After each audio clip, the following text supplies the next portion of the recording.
J'ai déjà vu un arbre qui était super gros dans le bout. À la fin, comme après une certaine partie, il était vraiment mince. Fait qu'on aurait dit qu'il avait maigri. On était dans la cour d'école. On voyait des personnes qui n'arrêtaient pas à côté de la cour de couper des arbres. Et donc voilà.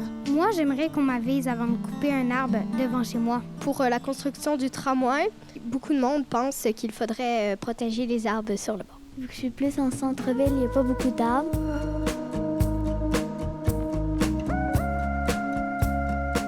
Soyons fous, soyons fous, soyons fous, soyons fous. Soyons fous, soyons fous, sauvons les arbres. Un arbre est souvent dans le chemin. Donc, être fou, sauver un arbre, c'est souvent dire quelle valeur a cet arbre-là versus le projet de développement économique que je veux faire, de stationnement, de route, etc.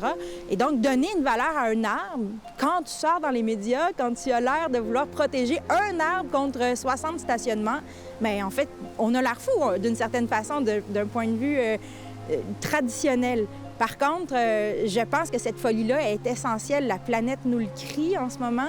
De voir un arbre comme étant un patrimoine, je pense que ce serait vraiment quelque chose d'essentiel. Un patrimoine qui rend un service à la communauté en termes de santé des populations vulnérables, comme à Saint-Roch ici.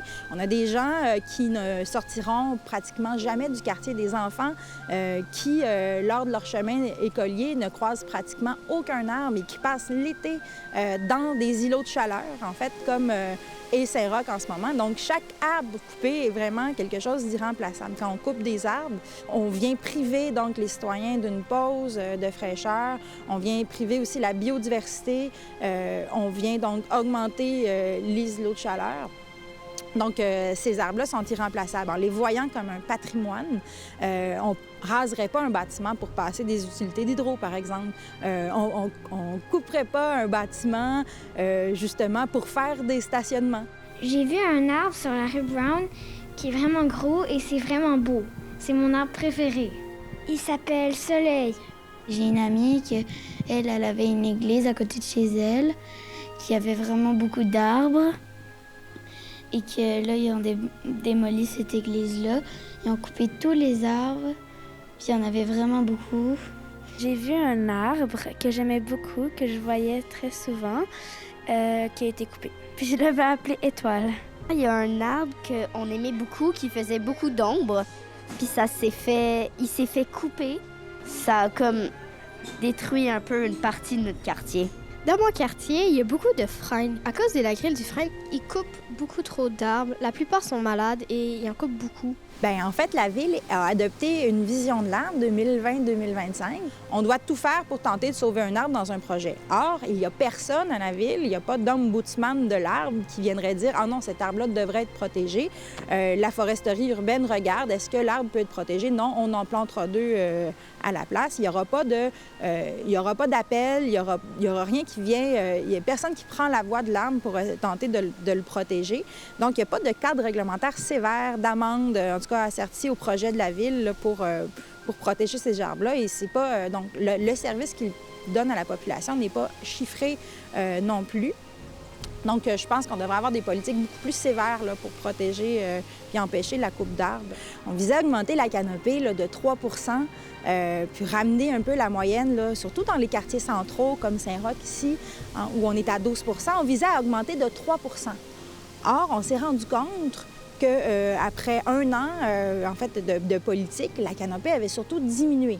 Évidemment, on a eu la grille du frêne, mais en fait, la politique, la vision de l'arbre a surtout servi à justifier des coupes d'arbres. Comme on disait, on coupe un arbre, on en plante deux. On se gênait plus ou moins finalement de couper des arbres. On a vu la canopée diminuer, en sachant que ça prend 20-30 ans pour un arbre d'atteindre une certaine maturité. Et couper un arbre mature, en fait, c'est 100 arbres, 100 petits arbres qu'il faut planter et non pas deux. Bien, la question de l'arbre dans milieu municipal est essentiel. À Saint-Roch, on a vu beaucoup d'arbres qui ont été coupés, d'arbres matures, qu'on pense à Dorchester, où on a coupé tous les arbres du côté est de Dorchester. La cour de l'école des Berges, on a vu 3 grands arbres matures coupés là, pour passer des utilités d'Hydro-Québec dans la préparation des travaux du tramway. Maintenant, on a 2 arbres immenses, gigantesques, menacés, qui font de l'ombre dans la cour d'école, qui sont menacés là, pour mettre des stationnements. Dans le cadre des travaux du tramway, on va déplacer des stationnements de condos là, dans un jardin communautaire. En ce sens-là, on va couper ces arbres-là. On nous dit qu'on va en planter effectivement 2 pour ces arbres matures-là, mais ça va, au final, faire diminuer la canopée des quartiers centraux et on va être loin de l'objectif d'augmenter de 3 la canopée là, dans Saint-Roch. En même temps, tu sais, dans le bois et Nielsen, il y a les pruches qui datent de 250 ans. Là. Tu sais, il y avait les arbres qui étaient là lorsque Benedict Arnold est venu pour l'invasion américaine. T'sais. Quand on se rend compte à quel point ces arbres-là, ils ont vécu une histoire, les choses, ils ont vu le monde changer tellement, on ne peut pas juste passer à travers que c'est un empêchement à la construction. On veut faire des condos de luxe. On veut passer un projet de transport en commun qui est censé être écologique. Donc, on va raser les arbres qui nous amènent énormément de services pour la purification de l'air, puis de bien-être, puis les îlots de fraîcheur. Quand on dit c'est correct de juste raser les arbres ou bâtir sur les milieux naturels, c'est juste inacceptable, surtout dans la crise climatique. C'est important, les arbres. Il faudrait sauver les arbres pour sauver la planète. Soyons fous, sauvons les arbres.